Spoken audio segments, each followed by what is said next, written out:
I saw my stepson cleaning his instrument in the bathtub. I therefore assisted him. A tale of infidelity through the opening of the door. I watched Logan at the wash basin, his back to me, shirtless, shoulders hunched over, hands moving purposefully, maybe focused on something, but I couldn't make out what it was. I cleaned it and held it sometimes because I had to, but in those moments I wanted to control it, to move it up and down. I didn't know what I was thinking. For us, your support is crucial. 90% of our viewers haven't subscribed yet, so we truly need your support to continue producing engaging material. To ensure you never miss an update, click the subscribe button and enable notifications. Let me continue the story now, and pay great attention because there will be a really surprising turn of events. When I walked into the bathroom and suddenly saw my stepson, I took a choice that turned the moment into one of the most thrilling moments of my life. On a typical Tuesday, the event got underway. As was often the case on the evenings when my stepson Logan arrived home a bit earlier than usual, the house was peaceful. He parked his automobile in the driveway neatly. Logan was no longer a boy. He was 22 and had a quiet confidence. Even still, there was a tinge of doubt in his conversations. Putting my suitcase down and taking off my heels, I could hear the faint sound of water rushing overhead. I had a feeling Logan was taking a shower. It was not unusual. Still, the vibe was different. As I distracted myself with a quick sip of water, I tried to shake off the lingering feeling. Since Logan's father, my partner David, was on a business trip and wouldn't be back until the next morning, it was expected that the evening would be uneventful, with only Logan, me, and the peaceful quiet of our residence. I felt more empty than usual when I left the house. As I climbed the stairs, I saw that the bathroom door was slightly ajar, and the sound of the water running became louder. I had to take a seemingly harmless look out of curiosity, but I was immobilized by what I saw. I could see Logan at the wash basin through the opening in the door, his back to me, naked, his shoulder hunched over, his hands moving purposefully, as if focused on something, but I couldn't make out what it was. His trousers hung loosely over his hips, giving off a relaxed vibe that was out of character for him. Logan was always mindful of his privacy and kept to himself. It was almost exceptional to have a door open. I hesitated for a moment. Should I knock, yell, or close the door and let him be alone before I make a choice? Logan turned around in surprise as the door cracked as I shifted my weight. His eyes grew wide with fear. "Oh, I didn't know you were home," he muttered, frantically trying to get a towel to cover up his earlier behavior. His voice faltered and his demeanor was very different from the calm young man's, and I had become used to it. "I didn't mean to bother you," I said quickly, turning my head away as my cheeks flushed with embarrassment. His face flushed a deep crimson as he looked down at the towel clenched tightly in his fist. "No, it is inconsequential," but the quiver in his voice gave away his true emotions. I sensed something was wrong when he avoided eye contact and when his shoulders drooped, as if he were carrying an invisible burden. I stopped, hands still on the edge of the door. Part of me wants to be considerate of his privacy, but the more aggressive and pushy part of me wants to ask, so I spoke softly to Logan as I walked into the bathroom, making sure the door was shut behind me. "If there's a problem, you can tell me. I promise you I will not pass judgment." He gripped the towel tighter, then let it drop a little for a moment. I thought he would say nothing, but he shook his head and sat on the bathtub side. He admitted, a little ashamed, his voice barely audible above a whisper. In order to reassure him, I leaned against the counter and said softly, "You don't have to tell anything if it makes you uncomfortable, but sometimes talking about it could be helpful." He nodded purposefully, his eyes focused on the floor. I've been struggling with a problem and wasn't sure who to ask for help. I was astonished at his vulnerability. Guard Logan had always been independent and self-sufficient, which is why he chose to confide in me. One person he rarely spoke to about personal matters was notable. "What is it?" I asked in an encouraging but neutral tone. He stopped and rubbed the back of his neck. "It has to do with my physique. I'm not sure if I should be concerned about anything that seems strange, or if I'm just overanalyzing it." His words came out quickly, as though he had been holding them in for a long time. A wave of sympathy for him washed over me. I said it probably took a lot of courage to say even that much. Carefully choosing my words. "You're not by yourself. Everyone has these kinds of questions at some point, and it's admirable that you are aware of your health.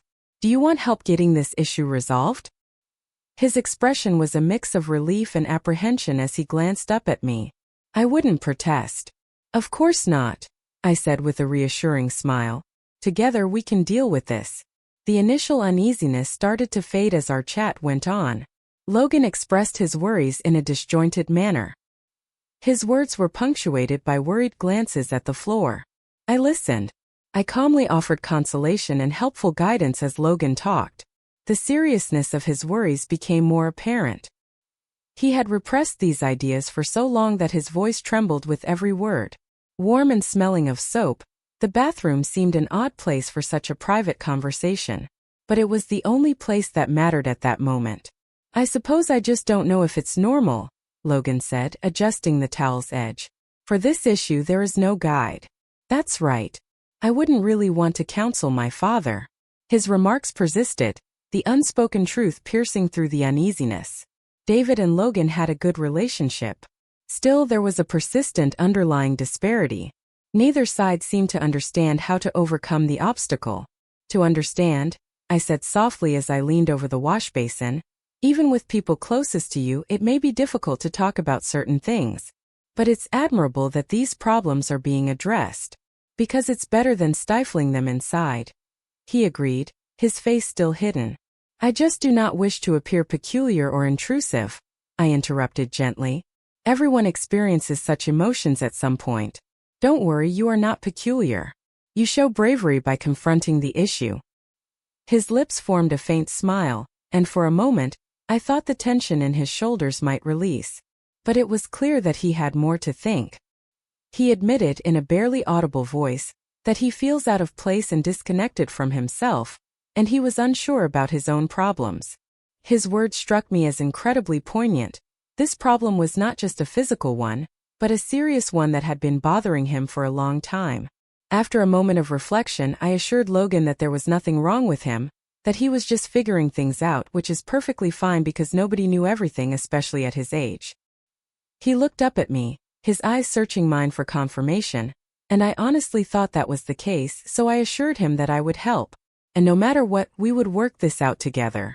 Logan's expression softened for the first time, and he leaned back against the wall, still holding the towel, and let out a long sigh. I had never talked about this topic before, and I didn't think anyone would understand. Sometimes we don't recognize other people's abilities, I said with a slight smile. One might be surprised at their ability to understand if given the chance, but it is perfectly reasonable to be selective about whom you confide in because not everyone requires access to all information. He nodded again, more confidently this time, and confirmed that it made sense. The conversation then shifted from the weight of his initial concerns to more practical matters. I gave advice based on my knowledge and experience, speaking lightly and careful not to come across as judgmental or uneasy. As we spoke, I noticed a change in Logan. The typical guardedness that surrounded him seemed to fade, replaced by a cautious openness. Now he seemed to be allowing himself to be seen not only by me, but by himself, and during the conversation I saw his arousal rising as he looked at me, as was to be expected from a man of my sex, but I have to admit that it fascinated me because of its size. I helped. I cleaned it, and sometimes held it out of necessity. But in those moments I wanted to move it up and down. I didn't know what I was thinking, but I knew this wouldn't be the last time I held it, and after what seemed like hours the conversation tapered off, and the tension in the bathroom that had been there before was replaced by calm. Logan looked at me with a look of relief and appreciation. "Thank you," he said quietly. "I never thought I would be able to talk to anyone about this." I grinned and put my hand out to gently pat his shoulder. "I'm glad you did. And don't forget that you can always come to me if you need to talk about anything. No matter what, I'm here for you." He nodded, his eyes glimmering with unshed tears, and as I stood up to leave the loo, I felt a strange mixture of emotions. Relief that Logan had told me, relief that I had been able to help him, but also the inability to shake the feeling that this was only the beginning, that his problems were more than he was exposing. The rest of the evening went smoothly after that. Logan retired to his room, leaving me alone in the living room. I was holding a cup of tea and thinking back on our conversation. It was unusual. Logan's choice to open up to me was significant, But it also left me feeling uneasy. What if he had more problems that I didn't know about? And what if I wasn't ready to help him? As the hours passed, I was filled with questions. Finally, I forced myself to go to bed, but sleep eluded me. I lay awake staring at the ceiling, the day's troubles pressing down on me. Despite the intrusion of doubt, I was certain that I would do everything in my power to help Logan, not realizing that what had happened that night was only the beginning. Over the next few days there was a strange, almost tangible tension in the air, but everything seemed normal on the surface. Logan going about his routine, working part-time at a nearby cafe, hanging out in his room, and avoiding the more somber topics we had covered, but I could not shake the feeling that something had changed. There was an unquantifiable but tangible bond between us. I tried to act normal after Logan's revelation, and I tried to reassure him that everything would be all right, but there were hints that caught my attention.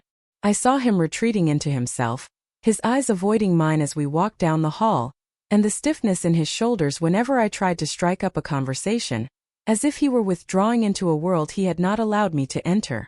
One night when we were sitting in silence at dinner, I caught him looking at me out of the corner of his eye, and our eyes locked for a second before he quickly looked away, his cheeks flushed.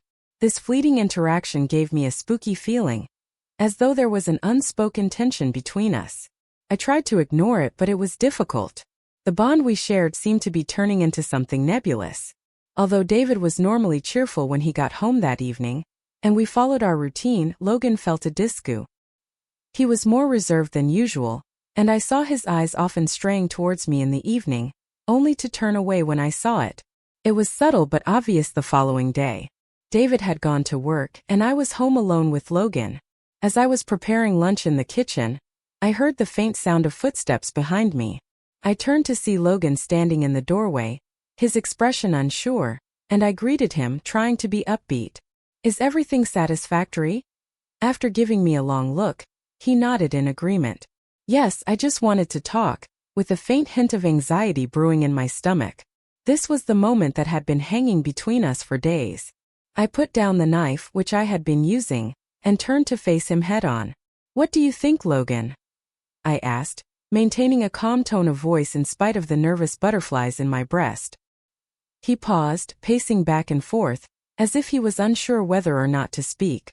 "I have been feeling strange lately."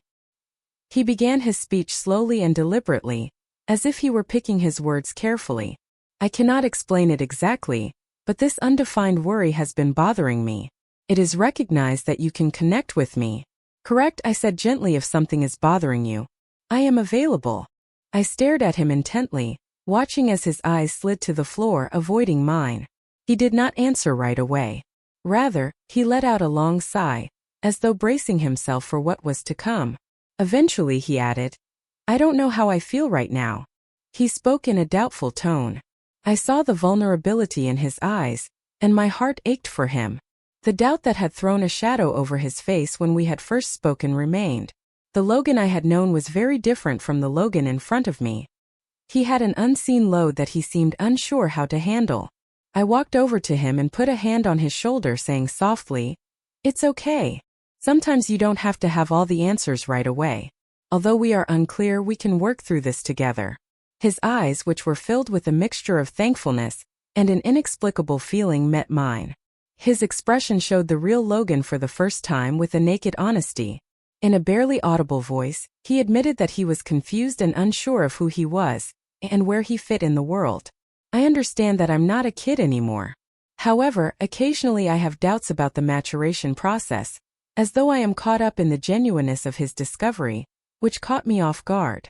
Logan was dealing with more serious emotional problems than merely changes in appearance or shame. That sentiment is shared by many others. "It's quite difficult to understand everything at once, Logan," I said softly, holding his shoulder. "However, you are not working alone on this project. I'm here to help you, and so is your father." He caught my gaze, and his expression softened, though there was still a hint of doubt in his eyes. "I just don't like to impose on anybody. Your presence is not a burden," I assured him in a firm tone. "Despite my issues, we will always be a family. And in difficult times, we remain united." He nodded, purposefully, the corners of his mouth lifting slightly, as if my words had given him some solace for the rest of the afternoon. Logan seemed more relaxed. He stayed in the kitchen, helping me wash the dishes and chit-chatting with me. His usual reserve was replaced by a cautious candor. For the first time in days, he looked like the Logan I knew, a little more laid back and less defensive. But even with his laughs and smiles, I couldn't shake the feeling that he was hiding some underlying burdens. Even though this conversation was important, I could see that it was just the beginning because his eyelids were still closed. When I lay down in bed later that night, I thought about everything that had happened since that incident. More than he has in years, Logan confided in me. However, I had the impression that there were still unspoken facets of his character that he was unwilling to expose. One thing, however, was certain. I was determined not to let him down. No matter how long the project took or how difficult it was, this went beyond physical health or awkward questions. The main goal was to help Logan find his life's purpose and support him as he navigated the many obstacles that come with growing up. As the days went by, I realized that we were just getting started, and that we would face any obstacles together. The days after our talk were marked by a precarious balance. Logan had opened up, and I saw a sense of relief in him, as though he had let go of something. But even with his improved manner, there was still a reluctance, an unspoken tension that hung between us like a secret waiting to be revealed. As the week went on, I wondered how our conversations would turn out, and if Logan really thought he could confide in me completely. I felt a deep feeling of obligation to help him through his inner turmoil, since he had trusted me with important parts of his life. However, there was still that elusive characteristic that I was unable to pinpoint, but it became evident every time I looked into his eyes. Sometimes it seemed like he was about to do something significant, something that would change everything. Logan was more distant than usual one evening after supper. He hardly spoke to me during the meal, giving me curt and aloof answers to my questions. I saw him a lot, but he always looked away as though he was lost in his own thoughts after dinner. I stood in the kitchen busy washing the dishes, while David went into the living room to watch TV. But I couldn't shake the feeling that something wasn't quite right. Logan returned in the doorway, his face unfathomable, his eyes, which had previously been full of doubt, now hidden by an unfathomable blackness. I dried my hands on a dish towel and turned to face him, my heart pounding. I asked softly, trying to sound impartial, but it was hard to hide the nervousness in my voice. "Is everything okay?" He gave a nod, but did not go into the room. There was a lengthy silence while we sat there, and I could feel the weight of his feelings hanging between us. Logan said quietly that he had been thinking about what they had been talking about. "When you said that he would be there for me," he seemed almost hesitant. He paused, then took a step towards it. His face said, "I think I must speak to you about another issue, one that I have not been able to understand." My heart raced at his words as I approached, my heart heavy with a mixture of fear and curiosity. "Of course we'll deal with it, Logan, whatever it is." He let out a deep breath and ran a hand through his hair, a tense gesture I had come to associate with vulnerable moments, indicating that one does not have to carry the weight alone. "This is difficult for me to explain," he continued, his voice trembling a little. "But I have a message for you." I had been struggling for a while, not knowing who to turn to. I stood there, my breath tight in my throat, knowing full well that whatever it was very important. I did not put any pressure on him, but I wanted to offer my assistance. I simply nodded in encouragement as a result.